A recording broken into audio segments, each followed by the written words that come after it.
Hello students, हमारा chapter continuation में है books of original entry journal. Students, हम सीख चुके हैं कि जर्नल का फॉर्मेट कैसे बनता है। आज हमने सीखना है जर्नलाइजिंग मींस जर्नल एंट्री को बनाने के लिए कौन कौन से स्टेप्स फॉलो किए जाते हैं। इसमें फर्स्ट स्टेप है हमारे पास determine the accounts to be affected. बेटा, हर ट्रांजैक्शन एटलीस्ट 2 अकाउंट्स को अफेक्ट करती है। अगर किसी ट्रांजैक्शन से 2 ही अकाउंट्स अफेक्ट हो रहे हैं तो एक अकाउंट डेबिट हो जाता है और दूसरा अकाउंट क्रेडिट हो जाता है। लेकिन अगर 2 से ज़्यादा अकाउंट्स अफेक्ट होते हैं तो total of debit total of credit के इक्वल होता है। इसके बाद सेकंड स्टेप है हमारे पास determine the nature of the accounts affected. जब हम ये आइडेंटिफाई कर लेते हैं कि उस ट्रांजैक्शन से कौन कौन से अकाउंट अफेक्ट हो रहे हैं तो हमारा दूसरा काम है ये देखना कि उन अकाउंट्स का नेचर क्या है। अब नेचर इस बात पे डिपेंड करता है कि आप ट्रेडिशनल अप्रोच फॉलो कर रहे हैं या मॉडर्न अप्रोच। अगर आप ट्रेडिशनल अप्रोच फॉलो कर रहे हैं तो आपको ये डिसाइड करना है कि वो अकाउंट पर्सनल अकाउंट है, रियल अकाउंट है या फिर नॉमिनल अकाउंट है।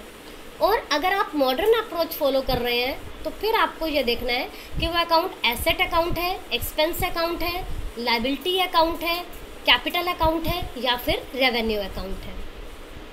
इसके बाद थर्ड स्टेप में आपको डेबिट और क्रेडिट के रूल्स अप्लाई करने हैं, या तो ट्रेडिशनल अप्रोच के अकॉर्डिंगली या फिर मॉडर्न अप्रोच के अकॉर्डिंगली। रूल्स अप्लाई करके अब आप ये डिसाइड करेंगे कि किस अकाउंट को डेबिट करना है और किस अकाउंट को क्रेडिट करना है। तो हमें जानना है कि रूल्स ऑफ डेबिट और क्रेडिट क्या है।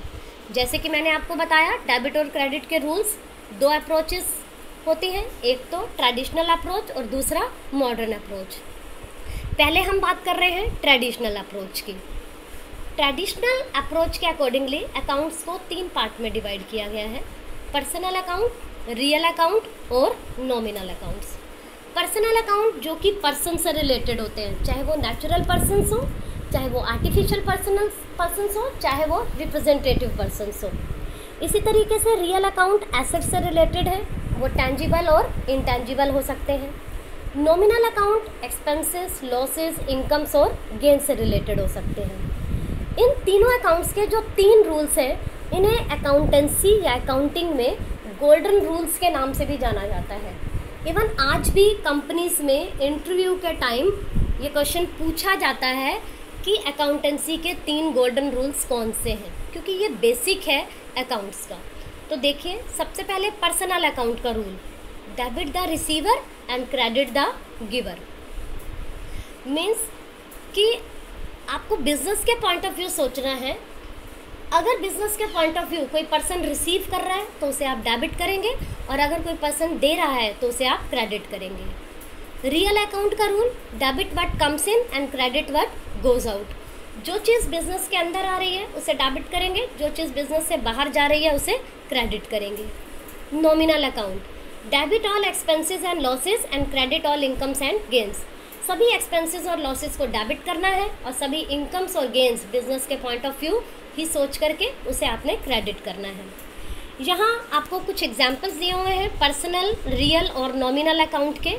तो देखिए, जैसे पर्सनल अकाउंट है, पर्सनल अकाउंट में राम, मोहन, कोई भी पर्सन का नाम हो सकता है, डेटर, क्रेडिटर, ये चारों एग्जाम्पल्स आपके नेचुरल पर्सनल्स के हैं।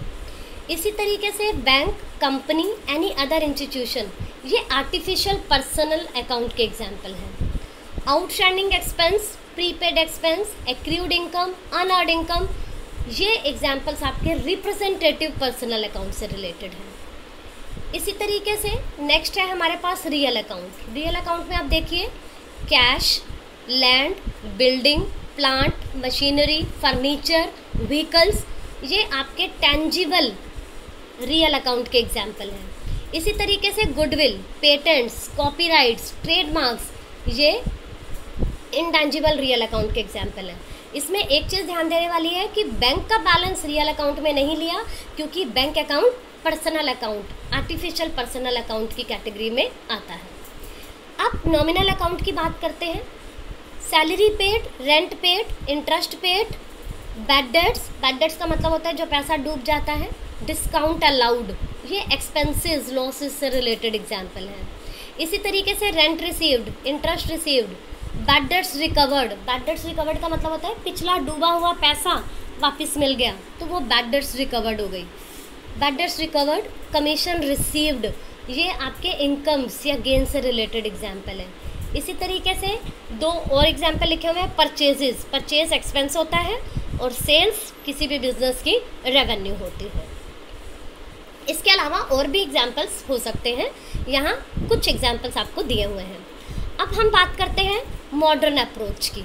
मॉडर्न अप्रोच के अकॉर्डिंगली अकाउंट्स को 5 पार्ट में डिवाइड किया जाता है। एसेट, एक्सपेंस या लॉसेस, लायबिलिटी, रेवेन्यू और कैपिटल।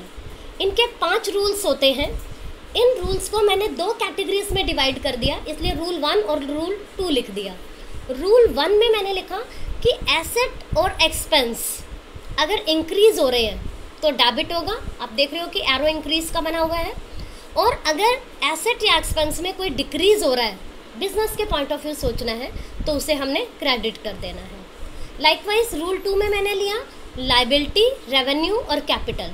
इन तीनों में अगर इंक्रीज होता है तो इसे क्रेडिट कर देंगे और अगर डिक्रीज होता है तो इसे डेबिट कर देते हैं। अब यहाँ पर कुछ एग्जाम्पल्स दे रखे हैं एसेट, एक्सपेंसेस, लायबिलिटी, रेवेन्यू और कैपिटल के। एसेट्स के आप देख लीजिए, cash, debtors, bills receivable, land and building, plant and machinery, furniture, goodwill, prepaid expense, accrued income. इसी तरीके से एक्सपेंसेस और लॉसेज में salary, rent, interest on loan, commission, purchases, discount allowed, bad debts, depreciation, interest on capital etcetera. Likewise liabilities में हमारे पास है creditors, loans, bills payable, outstanding expenses, unearned income, bank overdraft, bank loan, mortgage loan, trade payables et cetera. Likewise revenue में हमारे पास है rent received, interest received, commission received, sales, discount received, bad debts recovered, dividend received and interest on drawings et cetera. और capital के under में 2 ही items हैं, एक तो कैपिटल खुद, चाहे वो इनिशियल कैपिटल है चाहे वो एडिशनल कैपिटल है, और सेकंड ड्राइंग्स, जिसको मैंने लिखा हुआ है नेगेटिव। नेगेटिव का मतलब हो गया कि जब कैपिटल की रिडक्शन की जाती है या पर्सनल यूज़ के लिए जो अमाउंट विड्रॉ किया जाता है वो ड्राइंग्स है, उससे कैपिटल कम हो जाती है। तो आई होप सो कि ये सभी पॉइंट्स आपको क्लियर हो गए होंगे। ये आपको हेल्प करेंगे जर्नल एंट्रीज बनाने में। Thank you and have a nice day.